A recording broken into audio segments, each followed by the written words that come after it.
కేసీఆర్ గారి అబ్బాయి అని ఎందుకు అంటున్నానంటే ఆయన వాళ్ళ నాన్న పేరు చెప్పుకొని రాజకీయాల్లోకి వచ్చారు కాబట్టి తండ్రి పేరుని అడ్డం పెట్టుకొని అమెరికాలో నుంచి వచ్చి మా నాన్న రాజకీయాలు చేస్తున్నాడు కాబట్టి నేను కూడా చేస్తాను మా నాన్నదని తీసుకొని వాళ్ళ నాన్నగారిని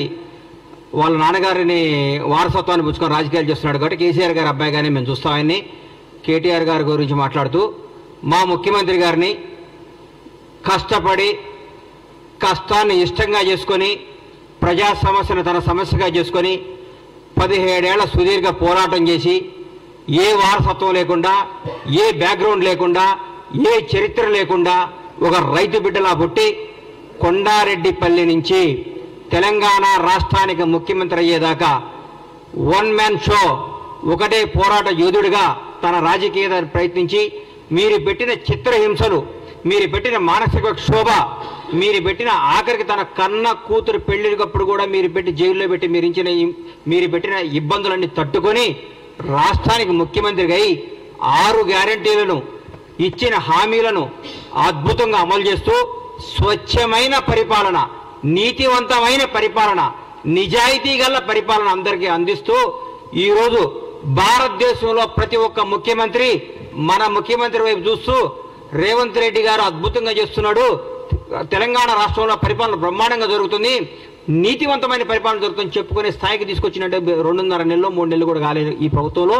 తట్టుకోలేక బాధపడుతూ కేటీఆర్ గారి చుట్టూ ఏముంటుందంటే మన చుట్టూ వైఫై ఉన్నట్టు ఆయన చుట్టూ విపరీతంగా ఈగో ఉంటుంది. ఆ ఈగో తెంచుకోవాలంటే కొంచెం కష్టం. ఒకప్పట్లో చరిత్రలో బాలీవుడ్లో కొంతకాలం రాజేష్ ఖన్నా సూపర్ స్టార్గా ఉండేవాడు.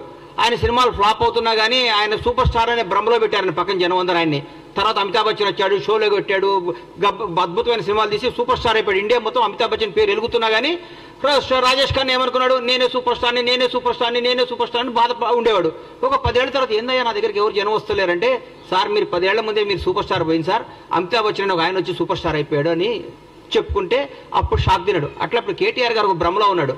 నేను కేసీఆర్ గారి అబ్బాయిని, తెలంగాణ రాష్ట్రం మాది, తెలంగాణ సెంటిమెంట్ని మేమే కదా రగిలించుకొని మేమే దానికి పేటెంట్ తీసుకున్నాం కదా, మాదే కదా, నా దగ్గర రావట్లేదండి, నా నమ్ముకున్న వాళ్ళందరూ వెళ్ళిపోతున్నారేంది, నా అనుకున్న వాళ్ళందరూ లైఫ్లో సెటిల్ అయిపోతున్నారేంది, నాకు దూరం అయిపోతున్నారేంది, మానసిక క్షోభ. పగోడుకు కూడా ఆయనకు వచ్చిన కష్టం రాకూడదు, పగోడుకు కూడా కేటీఆర్కి వచ్చిన కష్టాలు రాకూడదని కోరుకుంటున్నా. ఎందుకంటే తను నమ్ముకున్న నాయకులందరూ నిన్ను చీదరించి వెళ్ళిపోతున్నారు. నా అనుకున్నాడు నాతో నా జీవితంలో ఉండాల్సిన వాళ్ళందరూ కానీ హ్యాపీగా లైఫ్లో సెటిల్ అయిపోతున్నాడు పెళ్లి చేసుకొని. నీదంటూ ఎవడూ లేడు, నీకు చెప్పుకోవడానికి లేదు, నువ్వు రాజకీయ వారసత్వంగా రాజకీయ నాయకుడిగా డిజాస్టరు. టీఆర్ఎస్ పార్టీ కూడా రేపు బీఆర్ఎస్ పార్టీ మాకేమన్నా ప్రత్యర్థిగా ఏమైనా మాట్లాడితే మేము ఆశ్రయాలంటే హరీష్ రావు గారు ముందుకు వస్తున్నాడు. హరీష్ రావు గారు మాకు ప్రత్యర్థిగా మా ముఖ్యమంత్రి గారితో మాట్లాడటానికి ఆయన సరిపోతున్నాడు. మీరు దేనికి మీ పార్టీ నాయకులే మిమ్మల్నే మీరు దేనికి పనికిరారు, దేనికి పనికిరాని దద్దమ్మని మీరు మీ వాళ్ళే చెప్పుకుంటున్నారు.